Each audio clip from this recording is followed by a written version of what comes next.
El gobierno de España denunció que los celulares de Pedro Sánchez y la ministra de Defensa Margarita Robles fueron intervenidos en un ataque externo con el software de espionaje Pegasus, en tanto que en Grecia enfrenta una huelga de 24 horas contra el aumento de la inflación. Scary Richardo nos pone al tanto en el resumen internacional.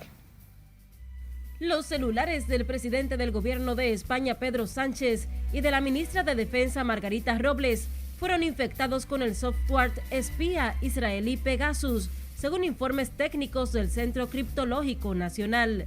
Las autoridades informaron que se trata de una herramienta que permite acceder al contenido de los dispositivos móviles.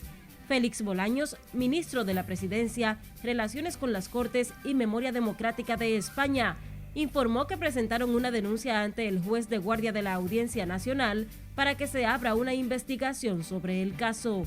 De momento se desconoce qué información fue robada de los teléfonos móviles. Lo que sí se sabe es que los celulares infectados eran los institucionales y no de uso personal. En Grecia, los servicios públicos, el transporte marítimo, ferroviario, urbano y la mayoría de empresas privadas de ese país operaban este lunes levemente debido a una huelga general de 24 horas convocada por los sindicatos para protestar por la subida de los precios. La inflación en Grecia alcanzó el 9,4% en abril, según la Oficina Europea de Estadísticas Eurostat, muy superior al promedio europeo de 7,5%. A propósito, la guerra en Ucrania o el mundo pospandémico son factores que cooperan, según el Banco Mundial, para apuntalar sus malas previsiones sobre el aumento del costo de la vida a escala mundial. Un alza que, de acuerdo con las estimaciones del organismo multilateral, se prorrogará hasta 2024. Además, la inflación agudizará también la crisis de inseguridad alimentaria en numerosos países. Los ministros de Energía de la Unión Europea se reunieron este lunes por primera vez desde que Rusia le cortó el suministro de gas a Polonia y Bulgaria por negarse a pagar en rublos. Son varios los países, entre ellos España, favorables al veto total al gas y el petróleo de Rusia. El objetivo es buscar una posición común, pero las posiciones e intereses son divergentes. Hasta ahora, la Unión Europea se ha comprometido a no importar carbón y a tener un 60% menos de dependencia del gas ruso de aquí a final de año. Una huelga de los dueños de los camiones cisterna de gasolina profundizó la crisis política y económica que sufre Sri Lanka, que este lunes sufrió largas colas delante de las estaciones de servicio y problemas de suministro.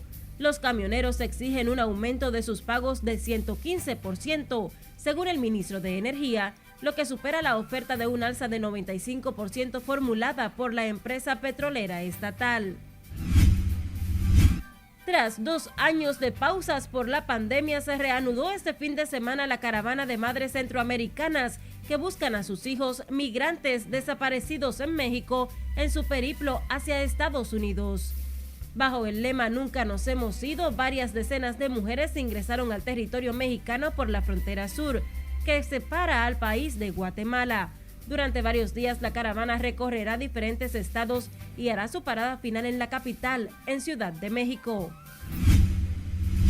Seguimos en México, donde el presidente de ese país, Andrés Manuel López Obrador, aseguró que esa nación dejará de comprar gasolina en 2023, según lo declaró durante un discurso en la refinería de Dos Bocas, en el estado de Tabasco, en el marco del Día Internacional de los Trabajadores. En diciembre pasado, el presidente de México anunció la estrategia que seguiría para que el país logre la autosuficiencia energética al término de su mandato en 2024, que incluía el aumento de la producción, la recuperación de la estatal Petróleos Mexicanos, la estabilización de precios, la regularización de trabajadores y programas de abastecimiento de gas a familias de escasos recursos.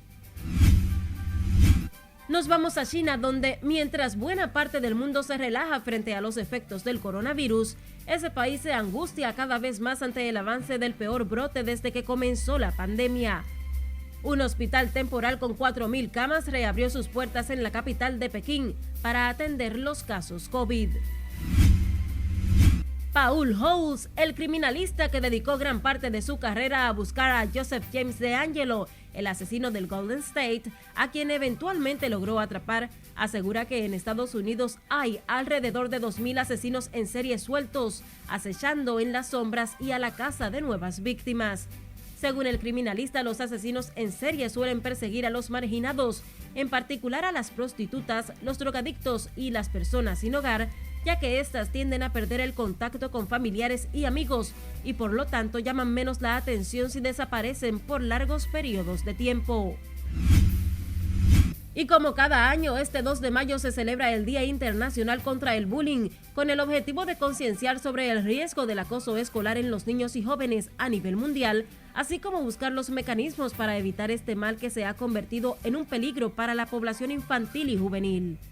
La fecha fue establecida por asociaciones de padres y diversas organizaciones no gubernamentales para orientar sobre los riesgos del acoso escolar, los métodos para evitar la violencia y establecer un protocolo de actuación ante casos de este tipo. En las internacionales, Scarlett Guichardo.